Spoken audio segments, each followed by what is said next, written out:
Hi everyone, இன்னைக்கு நம்மளோட கல்பனா பிளாசாவில் குக் வித் கோமாளியில் சம்யுக்தா அண்ட் அனிருத் பண்ண மீன் பொளிச்சது ரெசிபி தாங்க பார்க்க போகிறோம். ஸோ இந்த ரெசிபி பண்ணி செஃப் ஆஃப் த வீக் வந்து வின் பண்ணியிருக்காங்க. இந்த ரெசிபிக்குள்ளே போகிறதுக்கு முன்னாடி இது வரைக்கும் நம்மளோட சேனலை சப்ஸ்கிரைப் பண்ணலன்னா மறக்காமல் சப்ஸ்கிரைப் பண்ணிக்கோங்க. இப்போ நம்மளோட ரெசிபிக்கு போகலாம். இதுக்கு நான் இங்கே 1 டேபிள் ஸ்பூன் அளவுக்கு Kashmiri red chilli powder, 1/2 table spoon அளவுக்கு டர்மரிக் பவுடர், 1/2 டேபிள் ஸ்பூன் அளவுக்கு பெப்பர் பவுடர், 1/2 டேபிள் ஸ்பூன் அளவுக்கு கொரியாண்டர் பவுடர், தேவையான அளவுக்கு உப்பு, 1/2 table spoon ginger garlic paste, ஒரு 1/2 லெமன் வந்து பிழிஞ்சிக்கிறேன். ஸோ இந்த மசாலா கூடவே வந்து தேவையான அளவுக்கு உப்பையும் சேர்த்துட்டு நல்லாவே வந்து கலந்து விட்டுக்கோங்க. ஒரு 2 டேபிள் ஸ்பூன் அளவுக்கு வந்து எண்ணெய் சேர்த்துட்டு நல்லா கலந்து விட்டுக்கோங்க. இப்போ நான் இங்கே ஃபிஷ்ஷு வந்து நல்லா வாஷ் பண்ணி வச்சுருக்கேன். ஸோ இந்த ஃபிஷ்ஷில் வந்துட்டு நம்ம ரெடி பண்ணி வச்சுருக்க மசாலாவை வந்து மேரினேட் பண்ணிக்கலாம். ஃபிஷ் அண்ட் மசாலா பார்த்திங்கன்னா ஒரு 20 to 30 மினிட்ஸ் நல்லா மேரினேட் ஆகணும். அப்போ தான் வந்து ஃபிஷ்ஷில் வந்து அந்த மசாலா நல்லாவே வந்து அப்சார்ப் ஆகிருக்கும், ரொம்பவே டேஸ்ட்டாகவும் இருக்கும். ஸோ இது நல்லா வந்து 1/2 an hour மேரினேட் ஆனதுக்கப்புறமா நான் இந்த மாதிரி ஒரு பேனில் வந்து ஆயில் சேர்த்துட்டு இதை வந்து ஷாலோ ஃப்ரை பண்ணி எடுத்துக்க போகிறேன். ஸோ இந்த ஃபிஷ் எல்லாம் பார்த்திங்கன்னா ரொம்பவே நல்லா குக் ஆகணும். ஸோ நம்ம வந்து ஃபிஷ் குக் பண்ணுறது பார்த்திங்கன்னா கோகோனட் ஆயிலில் தான் வந்து ஷாலோ ஃப்ரை பண்ணுறோம். ஸோ இந்த மீன் பொளிச்சது ரெசிபி பார்த்திங்கன்னா வந்துட்டு மெயினாக வந்து இதில் கோகோனட் ஆயில் தான் வந்து சேர்ப்பாங்க.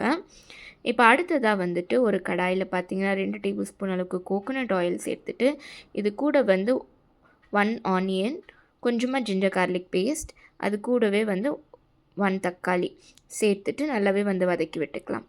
1/2 டேபிள் ஸ்பூன் அளவுக்கு டர்மரிக் பவுடர், 1/2 டேபிள் ஸ்பூன் அளவுக்கு காஷ்மீரி ரெட் சில்லி பவுடர், கொஞ்சமாக வந்து பெப்பர் பவுடர் சேர்த்துட்டுக்கலாம்.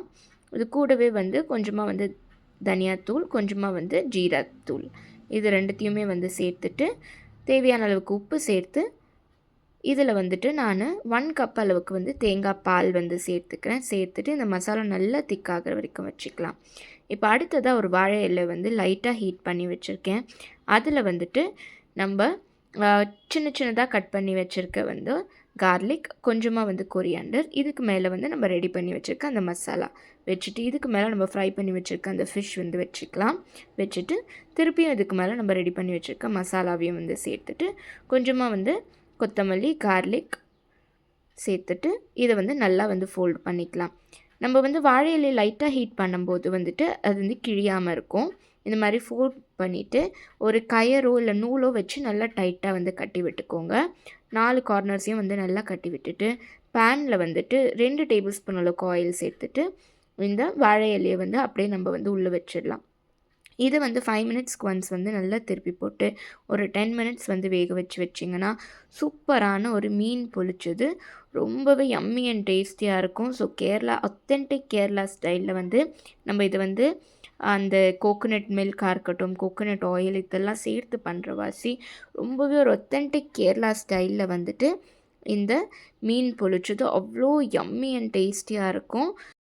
ஸோ இந்த டிஷ் பண்ணி தான் வந்து Samyuktha and Anirudh cook with கோமாளியில் இந்த வாரத்துக்கான செஃப் ஆஃப் வீக் வந்து வின் பண்ணியிருக்காங்க.